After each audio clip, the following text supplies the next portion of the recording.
Саламатсыздар ма, оқушылар? Бүгін біз дифференциалдық теңдеудің 3-ші сағатын бастаймыз. Оған дейін мен каналыма жазылмаған болсаңыз, жазылыңыз, лайк қойыңыз и комментарий жазыңыз. Бүгін біздің 3-ші сабағымыз дифференциалдық теңдеудің сызықтық дифференциалдық теңдеулерді шешу. Біз өткен сабақтарымызда айттық, сызықтық дифференциалдық теңдеулер ол бізде y штрих қосылған пад x көбейтілген y плюс квад x түрінде беріледі дедік. Тен 0. Бұндай дифференциалдық теңдеулерді шешу үшін біз айттық, екі функцияның көбейтіндісі түрінде іздейміз. Яғни y-тен бағады o көбейтілген v түрінде іздейміз. Мұндағы o да v да x-ке тәуелді функция. Бұндай есептерге мынандай мысалдар қарастырайық. Біріншісі, y штрих плюс y тен болады e-нің минус x дәрежесі. Жаңағы айтқанымыздай, y тен болады o көбейтілген v деген белгі енгіземіз. Бұдан y штрих табу үшін берілген белгі енгізген функциядан туындаламыз. Яғни y штрих тен болады u-дан туындалам, x бойынша u штрих v көбейтіледі. Плюс, яғни екі функцияның көбейтіндісінің туындысын білеміз. Келесі o-ды жазып қоямыз. V-дан туындаламыз, x бойынша v штрих. Орындарына әкеліп қоямыз. Y штрих u штрих v плюс u v штрих плюс y дегеніміз u көбейтілген v. Тен болады e-нің минус x дәрежесіне. Осыдан біз v штрихқа қатысты теңдеуді нөлге теңестіреміз. Яғни екінші, үшінші қосылғыштан o-ды шығарып жіберсек, u штрих v плюс u-ды шығарып жіберсек, жақсының ішінде v штрих плюс v қалады. Тен болады e-нің минус x дәрежесіне. Осыдан v штрих плюс v-ны нөлге теңестіреміз. v штрих плюс v тен нөлге. Берілген сызықтық теңдеуді осы әдіспен шешуді Бернулли әдісі деп те айтады. Осыдан v штрих тен минус v-ға, ал v штрих деп отырғанымыз ол dv бөлінген dx. Жаңа айттық, v-дан x бойынша туындаламыз дедік. Тен минус v-ға. Айнымалысын ажыратамыз. dv бөлінген v тен минус dx-қа. Интеграл аламыз. dv бөлінген v тен минус интеграл dx-қа. Сонда dv бөлінген v дегеніміз ол бізде ln v-ны береді. Тен минус dx-та интеграл x. Сыны қоспаймыз. Сыны соңында қосамыз. Осыдан v-ны тапсақ, e-нің минус x дәрежесі шығады. V-ны таптық. Тапқан v-ны берілген теңдеуге әкелеміз қайтадан. Мына жерде жақшаны аштық, осы жерге кері әкелеміз. V-ның орнына, мына v-ның орнына e-нің минус x дәрежесін қоямыз. Себебі бізде v міндеде e-нің минус x дәрежесіне те болды. Осыны әкеліп қоямыз. Сонда u штрих көбейтілген v-ның орнына қойдық e-нің минус x дәрежесін. v штрих плюс v бізде нөлге те болып кеткендіктен, мына екінші қосылғыш түгелдей нөл болып кетті. Тен болады e-нің минус x дәрежесіне. Сонда e-нің минус x дәрежесі мен e-нің минус x дәрежесі қысқарып кетеді. Сонда бізде қалады u штрих тен 1-ге деген. u штрих тен 1-ге. Осыдан u штрих деп отырғанымыз, одан айттық біз x-ке тәуелді функция. Яғни du бөлінген dx тен 1-ге. Сонда бізде шығады du тен dx-ке деген. Интеграл аламыз. Сонда du-дан интеграл u, dx-тан интеграл x. u-ды таптық, енді қосамыз сыны. u-ды таптық, v-ны таптық, енді бізде жаңа жаздық, y-тен бағады o көбейтілген v деп жаздық. Біз бастапқыда белгіленген кезде y-тен болады o көбейтілген v деп жаздық. Сонда жазамыз y-тен болады o-ның орнына қоямыз x плюс c-ні, v-ның орнына қоямыз e-ні минус x дәрежесін. Сонда бізде шығады жауабы y-тен болады x плюс c көбейтілген e-ні минус x дәрежесіне. Сонда бұл бізде берілген сызықтық дифференциалдық теңдеудің шешімі.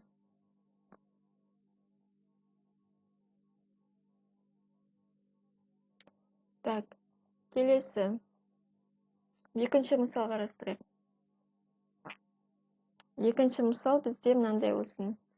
X квадрат y штрих минус 2xy тең болады 3-ке. Жаңағыдай y-тен болады o көбейтілген v. Y-тен болады o көбейтілген v. Сонда y штрихті табамыз x квадрат. Y штрих дегеніміз сонда o штрих v плюс o v штрих болды. Минус 2x y дегеніміз o көбейтілген v. Тең болады 3-ке. Қосындыдан жақшаны ашамыз.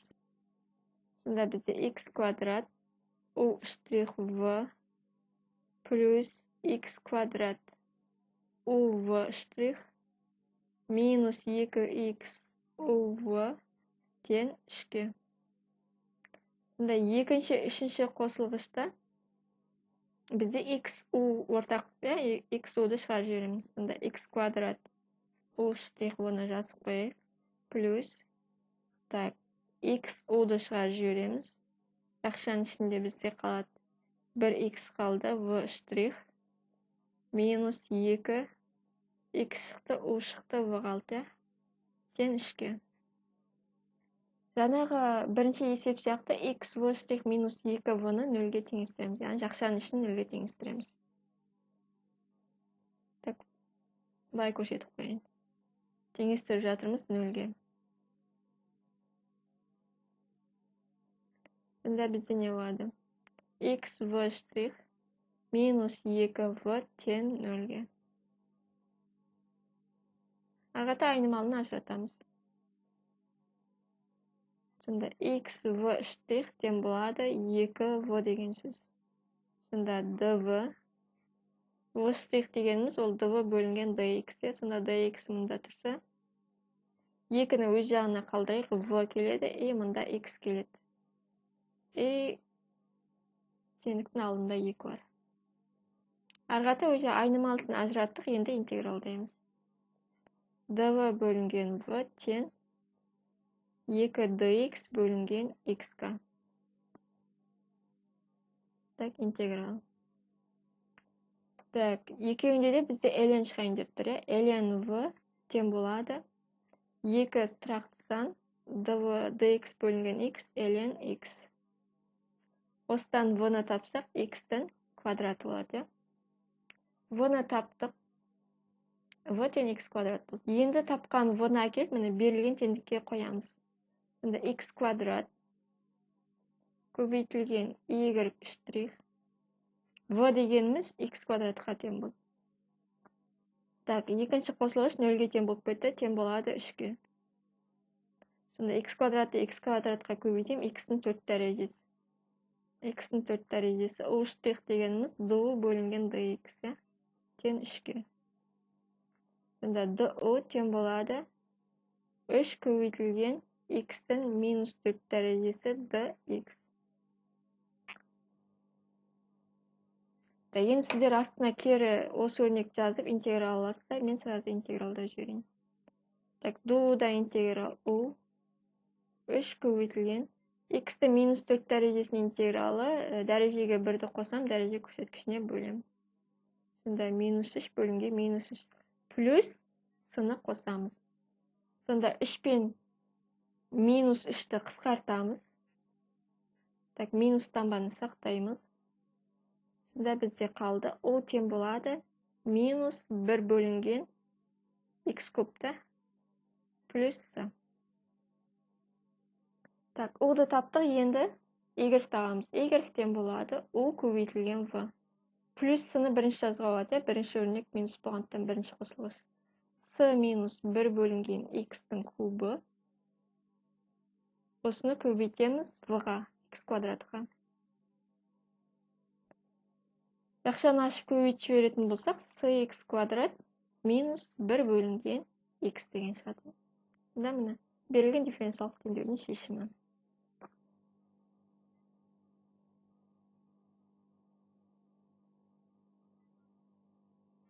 Так, енді үшінші мысал.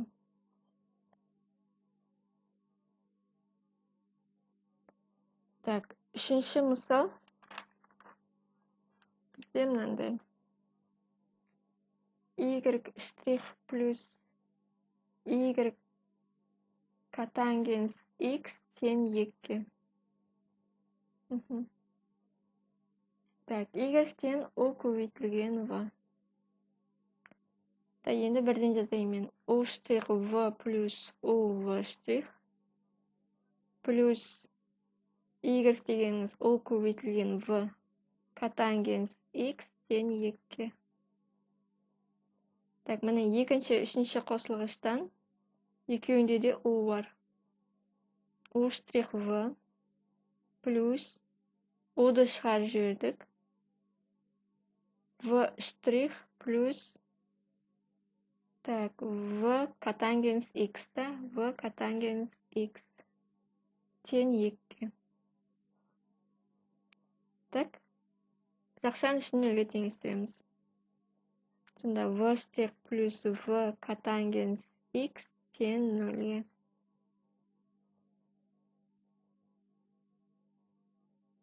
Арғарата. V штрихтен минус V котангенс X. Осыдан dv тең болады. Так, dv бөлінген V бар, е? Тең болады минус котангенс X dx-ка. Так, сразу интегралдар жіберейін. Сонда dv бөлінген V деген ln V. Тең болады минус котангенсінің интегралы. Так, минус. Так, котангенс деген ол бізде косинус x бөлінген синус x. dx. Тең минусын жазып қойайық.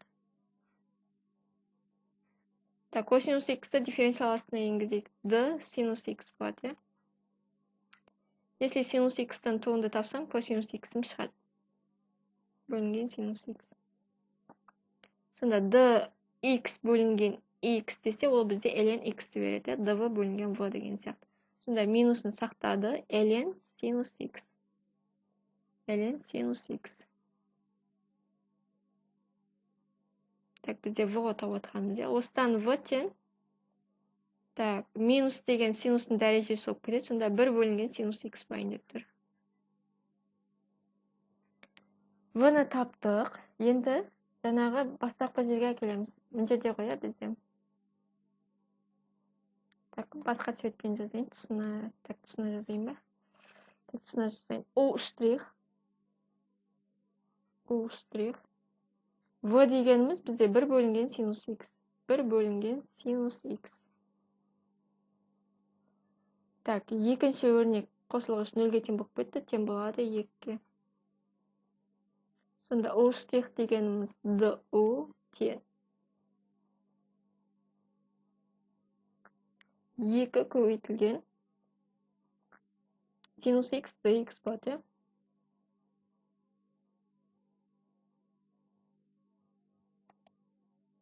Интеграл аламыз екі жағынан. Так, 2 тұрақтыдан соңықтан шығарып жіберейік. O тең болады.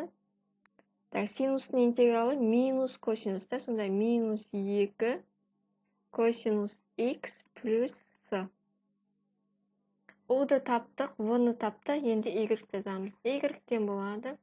O көбейтілген V минус 2 косинус x плюс с.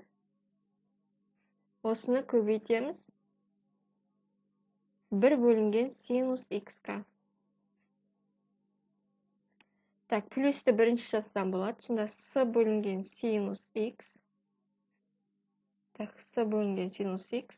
Косинусты синусқа бөлем, менде котангенс, да? Сонда минус 2 котангенс x. Көрінеді ғой, котангенс x. Так, с бөлінген синус x минус 2 котангенс x. Так, бұл бізде үшінші мысал, да? Так, төртінші мысал.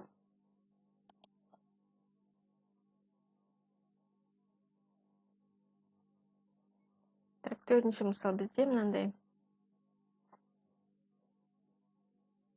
Y штрих минус y тангенс x тем болады синус x-ға. Егер де алғашқы үш мысалды дұрыс түсінсеңіздер, осы төртінші мысалға келгенде паузаға қойып, өздеріңіз шығарып, ответті тексерсеңіз болады.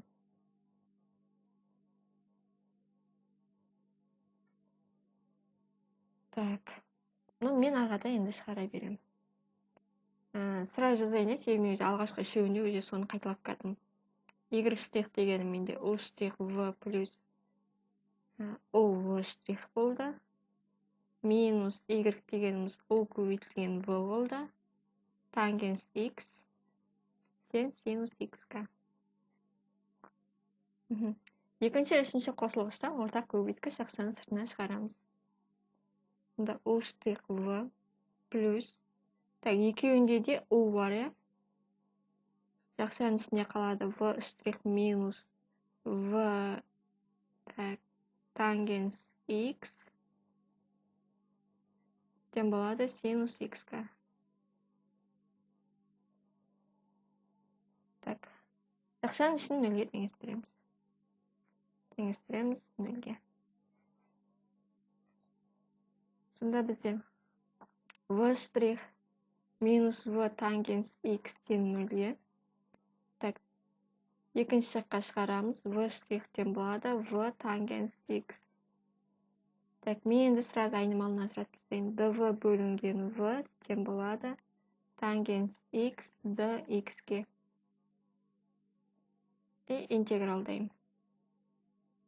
dv бөлінген V деген бізде ln V-ны береді. Так, тангенс X дегеніміз, ол бізде синустың косинусқа қатынасы. Значит, синустан дифференциаласына енгізсеңіз d косинус X. Косинустың туындысы минус синус, демек минус ln косинус X болады.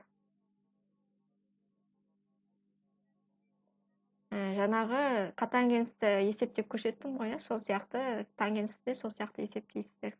Бұл жерде ескересіздер, косинусты дифференциаласына енгізгенде ол косинустың туындысы минус синус. Сондықтан интеграл алдына минус қою керек. Осыдан V-ны табамыз. Минус косинустың дәрежесі болып кетеді. Сонда V тен болады 1 бөлінген синус, қате жазып жібердім, 1 бөлінген косинус X-қа.